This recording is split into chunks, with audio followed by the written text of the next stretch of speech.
transcript always comes on, so I'll just take that off. So, hi everyone, welcome to the special session. We have Tegan here as the main speaker. You will learn more about Tegan in a minute. So, let me quickly introduce myself. I am Ali. You all know me as Cloud Whistler, and I love learning. I love, improving myself. I love collaborating on projects. And if ever I have something new to share with you, I always put it up and share it with you guys. So, I like to keep it short, and we have Tegan here. Tegan is an award winning career coach as well as a recruiter. And she has helped so many, including me. She's also helped me. And uh, like, it's been tremendous seeing her results, the people she worked with. There is so much to learn. And she always comes up with something new. And I'm like, okay, I have to learn that as well. So we have Tegan here. Tegan, would you like to introduce yourself? Hey everybody, I am Teegan Bartos, founder of Jolt Your Career. I've worked with tech professionals since 2009, where I ran the reduction in force program for the Cook County and surrounding area. So all of the Chicagoland area. Anytime a tech company did a massive layoff, I would come in and I would help people find work. I even worked on a program for people who only had their A plus and was trying to pivot into tech. And so I've been doing this for a couple of years now. And the job search process and the tech industry has evolved so much more rapidly than any other industry I work with, from manufacturing and logistics to sales to marketing to human resources. So you guys have definitely picked an exciting career path, but it makes navigating a job search kind of tricky. So I am really excited to be here today to ask any questions or answer any questions. Please don't hesitate to ask a foundational question. We all start someplace.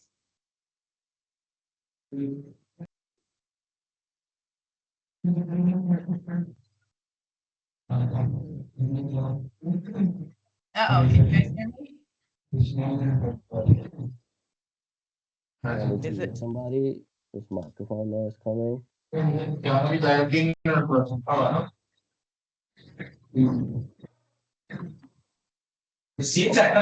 think I need to get some energy into the Mohammed, no one can is you speaking. mute So let yourself? Because me we're hearing a lot of back noise. Yeah, I hear it too. okay. The music, and let me mute this gentleman. Always comes in and keeps his microphone open. So let me just mute him. And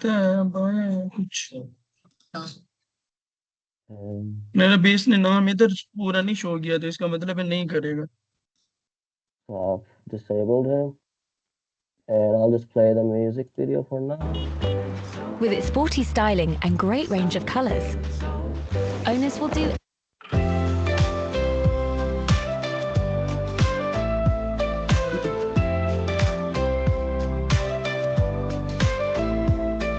Started from the ground, felt the weight.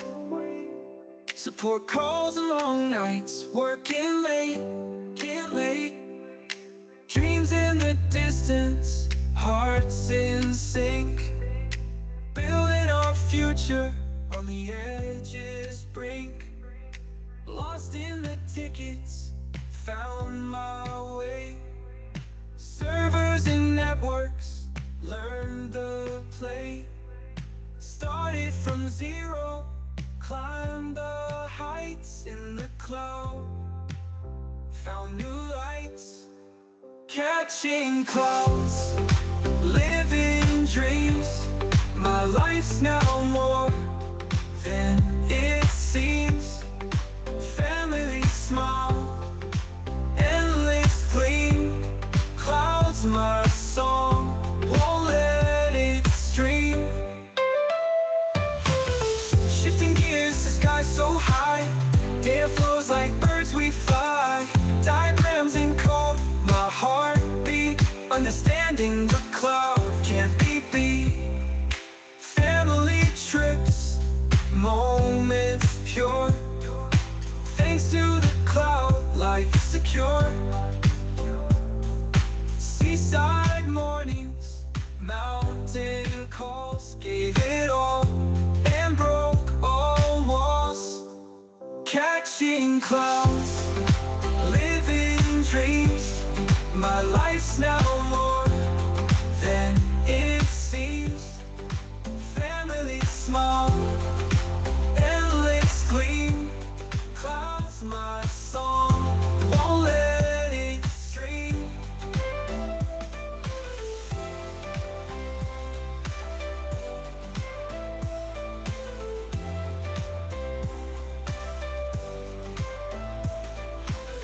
Drifting gears, the sky so high. Data flows like birds we fly. Diagrams in code, my heartbeat.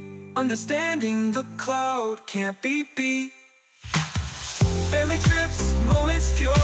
Thanks to the cloud, life secure. Seaside mornings, mountain calls. Gave it all and broke all walls. And broke all walls. And broke all walls. All walls.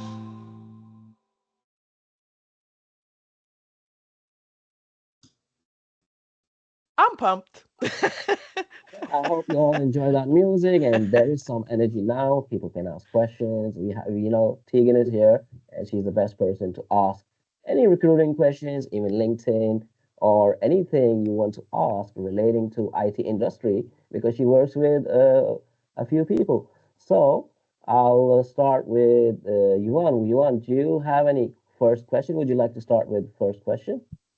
Yeah, I have a question that I've been dying to ask someone in the recruiter space. So the market has changed. It used to be you threw your resume on the job board, you put your, you put feelers out in LinkedIn. Now, right now, no one's getting back to you. No one's responding, not even on LinkedIn. When you put an application, you don't even get a response for that. You don't even get the job. So my question is, are the recruiters overwhelmed with so many candidates, or is it an employer's market and they just don't care? What happened to professional courtesy? I just wanted to ask the recruiter that. I'm done. What's Well, going don't on? beat us all up because we're not all like that.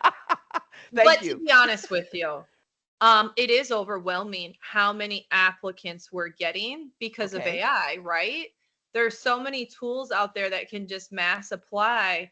I posted a role for my team. It was a lower level role, and within the first hour, there were 325 people who applied within the first hour, and maybe 3 of them met the qualifications.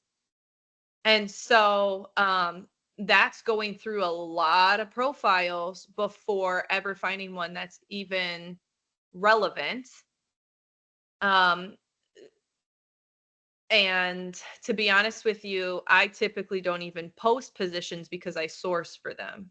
It's just easier for me to find the right person than hope that the right person comes to me. Because as a recruiter, I can sell somebody with the right background on why the company and position that I'm recruiting for is worth it, because I only take on clients that I genuinely enjoy working with. Um, where a lot of recruiters, whether they're external recruitment agencies or internal roles, it's a numbers game. They hope that enough people apply with that have some type of skill set.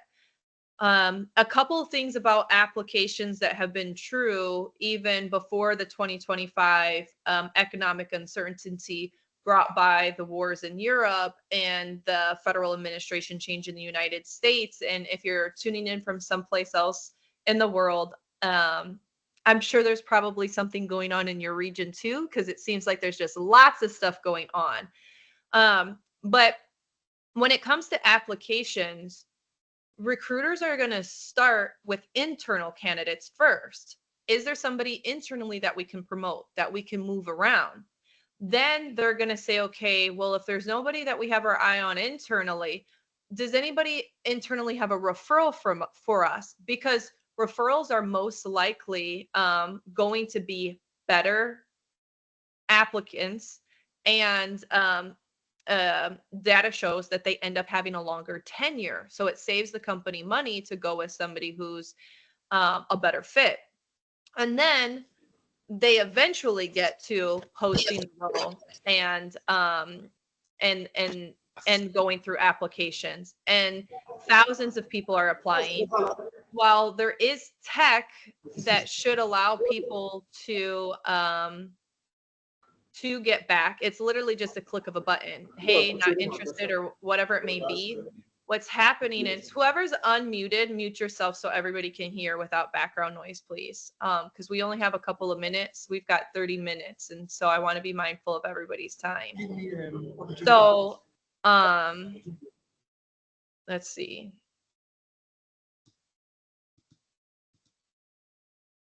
Okay, thank you for muting. So what happened with all of these budget cuts that organizations are going through, they're making cuts to certain technology that they feel isn't as beneficial. And so some organizations genuinely are getting their shortcut buttons, those features taken away from them just to save on costs. That's not an excuse. Those are just facts that you can be aware of. So as you're navigating the job search, I highly recommend that you look at target companies. You try to see who you might be able to get on the radar of at that company and kind of backdoor your way there, even if you're looking at an entry-level tech role, because going in by referral is really, really helpful. But if you don't have a referral, it's not the end of the world. People land jobs every day by applying online without one. So diversify your job search strategy. And if you haven't heard of that before, download on my website. It's completely free. It's tailored towards executives, but it works for everybody at any level. And it's called the Job Search Roadmap. It kind of takes you through kind of the 8 core phases of a job search. And that can kind of help you think about, where do I get the best use of my time? And Yvonne, for somebody like you who's worked with me before, if you're tracking your data and you do a data dump to me, I can pinpoint where you should be spending more time, what scripts would be beneficial for you to alter. Just because I've helped so many thousands of people, it's just really easy for me to see what somebody who doesn't job search every day for the past, almost 20 years can't see. And there's nothing wrong with you because you can't see it. Just get another fresh set of eyes. Thank you. Yeah, I see Chad. Hey, how are you? Hey, good morning. Good morning. So one question I have, what are some tips and stuff that you can do with your LinkedIn to really make yourself more remarkable as Yeah. far as when recruiters look at your LinkedIn profile? For example, I know the main reason we're in this course here is to learn Red Hat and Ansible. The current place I work at right now, I have access to Red Hat training through my job as well. So with that being said, Red Hat are giving badges now when you complete their courses. Mm-hmm. So even though the badge is not the actual certification, my question was, as I continue to do this Red Hat course with everyone here, on top of having access to Red Hat training directly from them, should I upload those badges once I complete those different courses, even though I haven't taken the certification? So Anytime you can show progress, absolutely. I am guilty of doing this myself, but I don't celebrate little wins. okay, And so completing a course is a win. And then the next step is preparing for the certification. So yeah, if you're documenting your journey, it helps you bring visibility. Now, if your profile isn't optimized properly, none of that's really going to help. And so in my LinkedIn optimization course, I literally just updated it a couple weeks ago. I tried to find a way to have an acronym to help people better understand. So I've got like a pro method for LinkedIn optimization. Blah, blah, blah. So P stands for positioning. So that's dialing in your message. R stands for relevance. That's making your profile speak to your next role, not your last one. And then O stands for optimization, working with the algorithm. So all of you should go back and double check your profile. Are you using the drop down box when you can? And then double check that it's still accurate, because education and industry codes have changed. And to have an all-star profile, which is like LinkedIn's algorithm to say that your profile is complete and therefore they should be using your profile in searches compared to other people's, it requires 7 key categories. One of them is having current experience. So if you're currently unemployed, well, you can use this course as your present employer, just to show that you're doing something to the human audience, that you're in a course, but for the algorithm. Another thing is your education. But if your education isn't locked in with that drop down box, even if you don't have a college degree, if you just took college courses, having a university paired with it or a high school paired with it, you have to have something in your education. And same for industry. For your profile to have all-star status, you also have to have a current industry. And education and industry codes just changed, so double check that you're using that drop down box. And then the more advanced, because that's like LinkedIn optimization, right? Are you working with the tech? Then it's, are you leveraging a strategy to become more visible? So LinkedIn's algorithm is based on 3 things: connections, keywords, and engagement. So when you write your profile, you're going to have all those right keywords, but keywords also matter. LinkedIn just had a huge algorithm shift, saying that they're going to prioritize thought leadership. So now it's not just having the right job titles and the right skills using the drop down box on your profile. Now it's also creating content or engaging with content about your topic. So if you're doing a Red Hat training, making a post about what you learned on that training, or doing a recap, or why companies could use it, or what it means for you to get, complete the class or get the certification, that's all going to tell the algorithm, show me more things related to that. He's qualified for this type of job. So you don't have to create original content, although I highly recommend it because it gives you a massive algorithm boost. But engaging on other people's posts, company posts and things like that, can also tell the algorithm, this is what this person should be known for. And then when recruiters, to Yvonne's point, how do you get recruiters to find you? Then your profile is going to be boosted in those search results, just like SEO optimization with Google. If you're looking for a cat video, a dog video is not going to pop up because the SEO optimization is there. So yes, add the badge, celebrate your wins, do a happy dance, treat yourself to something, and then, level up again. All right. And one last question I do have. I did buy your course actually.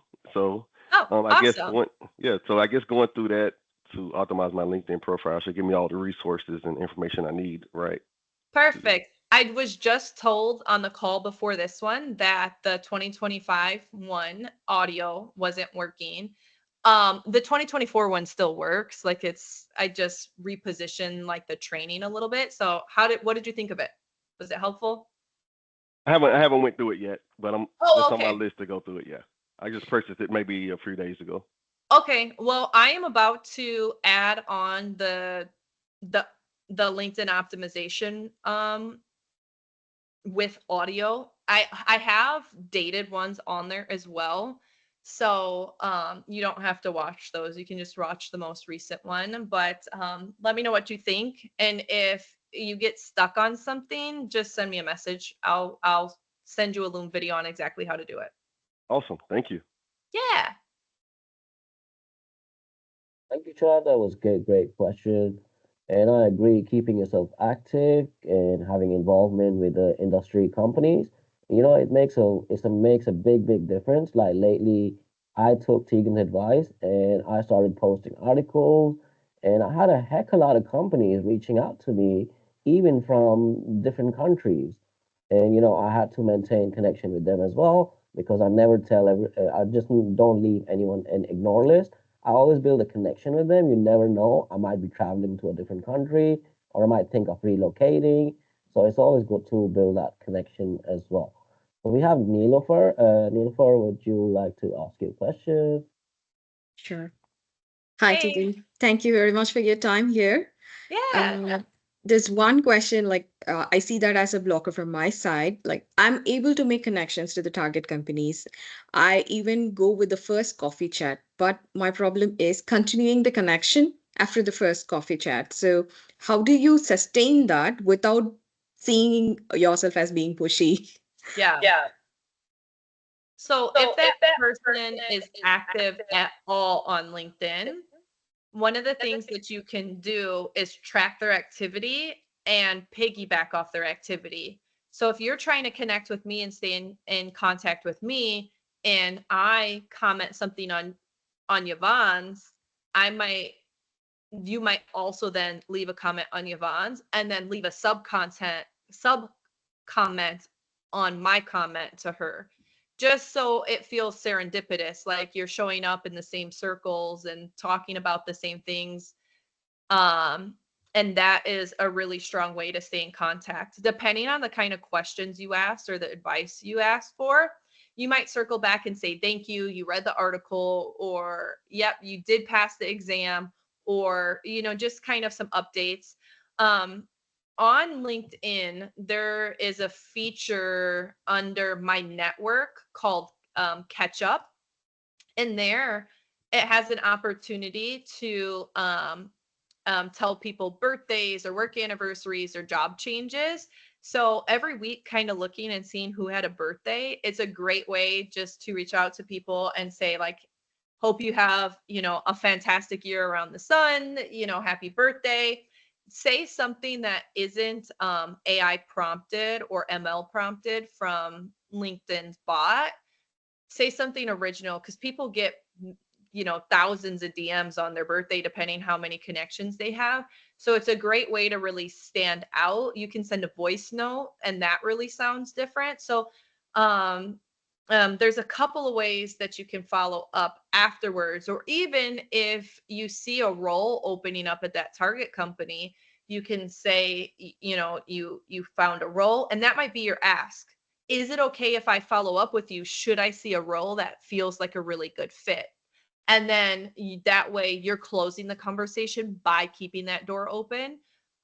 So when a role does open that you're excited about, you can offer to them, hey, Teegan, um, there's finally a role that I see open. I would love to give you credit for the time you spent with me. Is there a referral link that you would like me to use for you? Because a lot of companies give bonuses. So, like, I've got clients like at Amazon, AWS, Google, Microsoft, so on and so forth. And they're like, no, no, no. You use my referral link. Use my referral link because they get cash bonuses. And like extra days off and special trips and stuff like that for recruiting talent that gets successfully started and then stays for the first 90 days. Thank you. Yeah. Yeah, 100%. Also, if you attend tech events, you can build some great connections there as well. I'm not sure if there are any happening in your local area, but it's always, worth checking it out. Or you can go to Eventbrite, or there are events listed in LinkedIn as well, or sometimes AWS does it as well. So it's always worth checking that list out. And we have Sana. Sana, would you like to ask your question? Yeah, hi Tegan. Hey. I have some few questions to ask you. Perfect. Okay, yeah. So my first question is that currently I'm doing a job as solution engineer in IT company, and along with it, I am upskilling myself so far. So I want you to help me in these two options if I go with any of them. The first option is that if I want to do remote job, and the other option is if I want to relocate myself like Middle East or anywhere in the world, then what steps should I take in both conditions? Can you please share your valuable insights to follow which will help me? Yes and no. I'm not sure you're going to like my answers. Um, More and more companies are going back to on-site. Mm-hmm. Less and less companies are have remote opportunities. So if you are able to work on site, highly recommend that you leave yourself open to that, because so many people are boxing themselves out of roles because they won't go on site. If for whatever reason you absolutely have to be remote, like I've got a gentleman right now whose wife has an autoimmune disease, who literally has to go in this like chamber as soon as he comes in the house to sanitize himself, otherwise he'd be putting his wife's life in danger. And um and remote is ideal for him. And so he is next level job searching. He's creating portfolios with samples of his work. He's reaching directly out to executives at companies, introducing himself. He's essentially pitching himself for jobs that might not even be available yet. And it's working. He actually has an interview Monday. And so you might have to kind of go out of the box if that's really a priority of yours.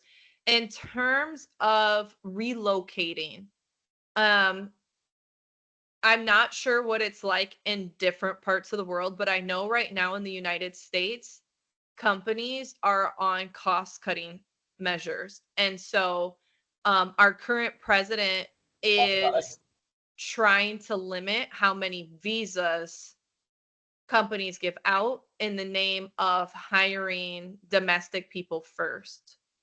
So it is kind of a shit show in the United States.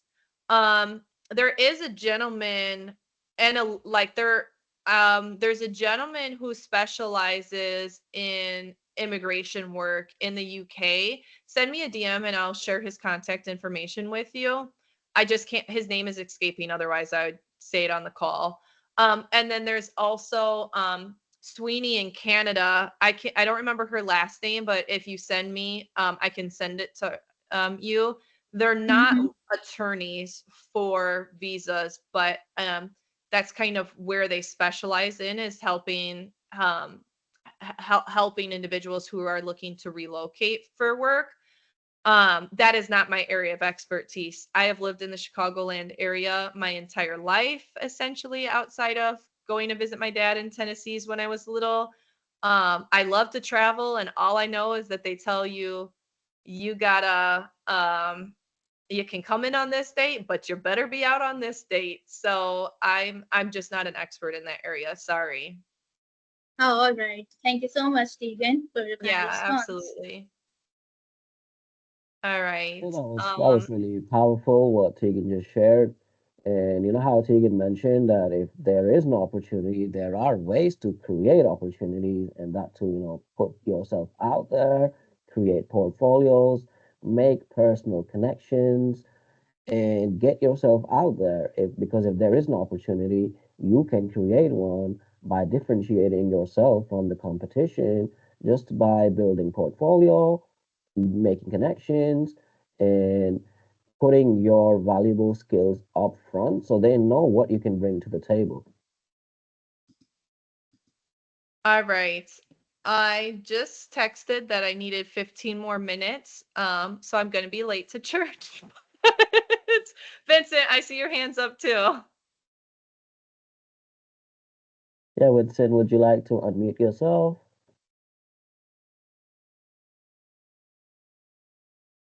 I think you have to Ali, click the mic button to unmute. So while you're finding that, let me answer a couple questions in the comments. So Muhammad says, how do we get a remote based job anywhere in the world? We just covered that. The next question, what do recruiters need to reach out to a candidate? Honestly, you have to check all the boxes. As an agency recruiter, I have to make sure that every requirement that my hiring team is looking for is there. Otherwise, they're going to say you didn't bring me the best candidate. And so really that's there. And if you're pivoting into the industry, or if you don't have formal work experience, highly recommend you volunteer. You build a portfolio of projects to show you've done the work, and you go behind the recruiter's back.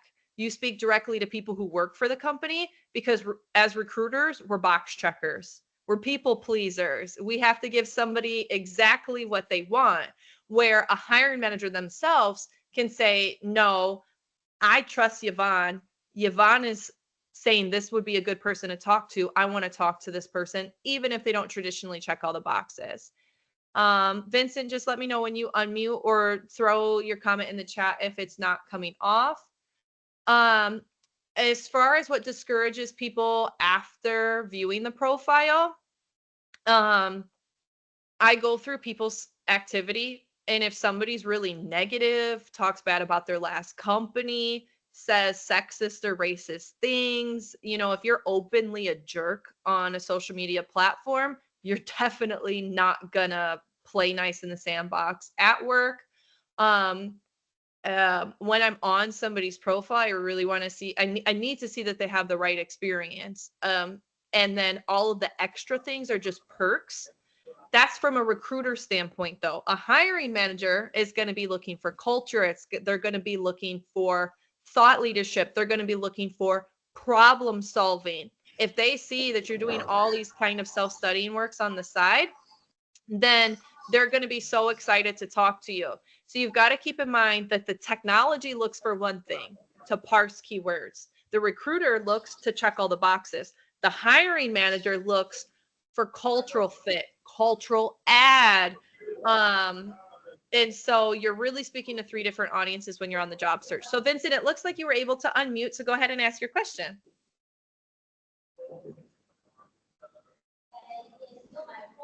Hello, can you hear me? I can hear you now. Okay, good afternoon from my own end to everyone, and special greetings to Engineer Ali and our host this afternoon, Teegan Bartos. Sorry if I'm not pronouncing your name very well the way it should be. You have to pardon Nope, me. you got it right. Okay. Thank you so much for this rare privilege. My question is this. I've been on LinkedIn for over a year now, and with my own personal effort, I was able to build my audience.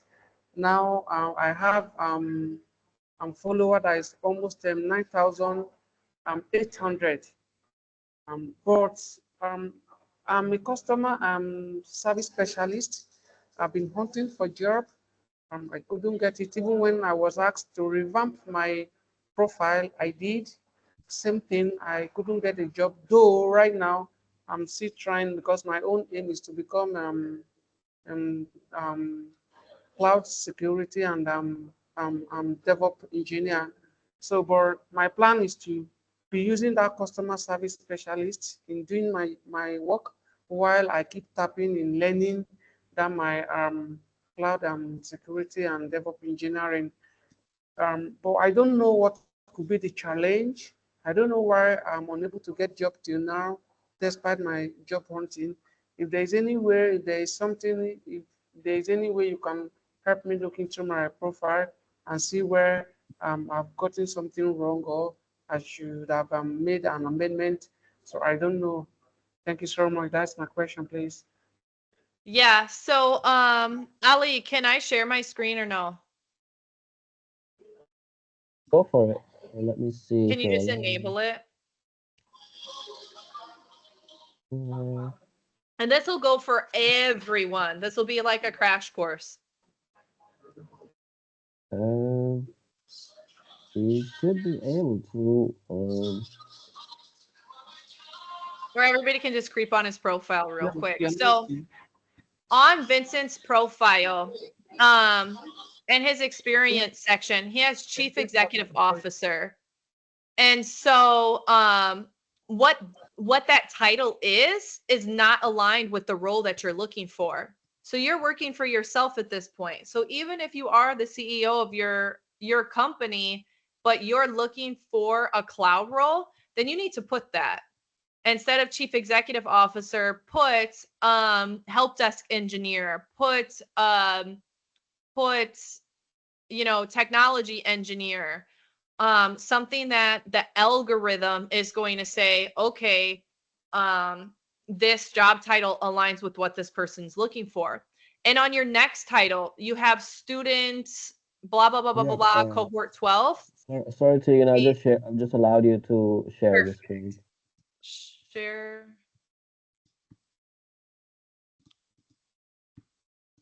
No. Oh, here.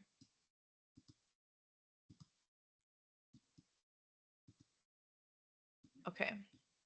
So, um, so for LinkedIn optimization, you want to use the drop down box.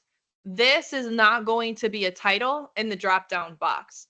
If you're a student of like a DevOps program, then put DevOps engineer, and in the description put Yvonne, I'm going to use you as an example. Put a description of the program that you're in. So like if you're using a training as your experience, then put it there. Here's a description of the boot camp. Here's all of the skills that I learned from it. Here's some project work. So I would go back through and use the drop down boxes. And then for the customer service representative, recruiter skim. And so you want to try to make this relevant to what comes next for you. In tech, customer service is imperative. You have to be able to deal with high volume, frustrated people. So you want to transform this and make it to how it would be transferable in tech. So what systems were you using? What software were you using?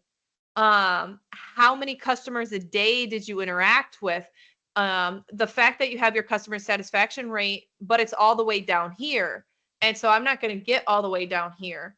And you can also use symbols to kind of break up your content if it does need to be that long. So going back, Yvonne, I'm going to pick on your profile. Um, Going back, she lists out a lot of stuff, but you see how she has like an emoji to kind of like visually break the eye up. That can kind of help when you're doing things like that. So for everyone who's working on their LinkedIn profile, highly recommend that you use the tech to your advantage versus fighting against it. And Vincent, right now, your profile is fighting against the technology instead of aligning with it. Oh, I just saw that there's more hands up. Okay, I've got 2 more minutes. Jeannie, I see your hands up, and then Alex I see your hand. So let's go quick. Should I go? Sure, Alex. Yeah, please. My question is, I've learned that what works in the US market does not work in the German job market. Meanwhile, there are millions of IT on field positions in Germany. Do you have any experience in Germany? So I have some experience in Germany because my husband that was part of his territory as a recruiter. And culturally there are some different things, but at the end of the day, some of the principles still work. So there's going to be fundamental differences like on the resume and things of that nature. Do you have the experience? Do you have the connections? Are you talking about the right things? Those things are still going to help you um, reverse engineer the job search. So instead of just playing by the rules, A job is posted, you apply online. Who can you talk to at the company who can refer you? How can you get on that company's radar? So there is fundamentally different laws, different cultures, but the same principles can still apply. Okay, so I've got time for one more question, and then like I actually have to like be walking out of the house. Sorry, guys. But anybody who doesn't get their question answered, just send me a message and I'll get to it. Thank you for the time, Teegan. So Yeah. I'm asking all these questions, like we're in the Red Hat training. So apart from maybe the infrastructure side as a tech recruiter, what kind of battlefield that you would see fit for the coming few years times? In technology? Yes. So although I work with a lot of tech boot camps and teach fundamental job search strategy, that's not taught in uni, that's not taught in grade schools. I primarily work with executives for the most part. And so I'm working with CX, whatever, chief technology officers, chief digital officers, chief information technology officers. And one of the things that they're finding is companies are wanting to automate lower level roles. And because of remote work, some of those more entry level roles, entry level candidates or employees aren't being mentored how they used to. So there's a huge leadership skills gap that I see coming in the upcoming years. So if any of you aren't getting mentored the way you want to, joining programs like this where you're investing in your own development is going to be huge. Also, look at those soft skills. In technology, yeah, you're behind the scenes working on the tech, but you're dealing with people and people problems every single day. So the more that, especially in an AI driven world, the more you can humanize your experience and your brand, being empathetic to the end user, working on your communication or your business acumen, that's all going to help in the next couple of years drive the workforce, because we're already starting to see the shifts. Companies keep saying we have a talent shortage, and talent keeps saying I'm willing to work, but I need to be trained. And companies keep saying I'm not training. Go back to school and invest in yourself. We don't have the budget to train. So for the people who are in a position to invest in themselves, or to get the mentorship, or to read the books, or to watch the YouTube videos, whatever it may be, that'll be huge in the next couple of years. And I'm love that you asked that question. Yes, it does. Thank you, Teegan. Yes. So I see that there's a couple more hands up now, but unfortunately I do have to go. Ali, Yvonne, thank you so much for inviting me here today. For everyone, I did drop my LinkedIn URL in the chat. If we're not already connected, feel free to connect. Send me whatever question you have, and I will find a way to answer it for you. You can send me a voice note, you can type it out, whatever works for you, and I will answer your question.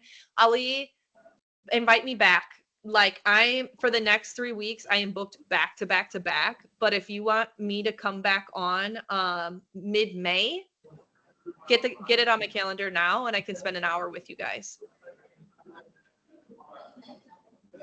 Thank you. Thank you so much. Thank you so much. Thank That you. sounds great.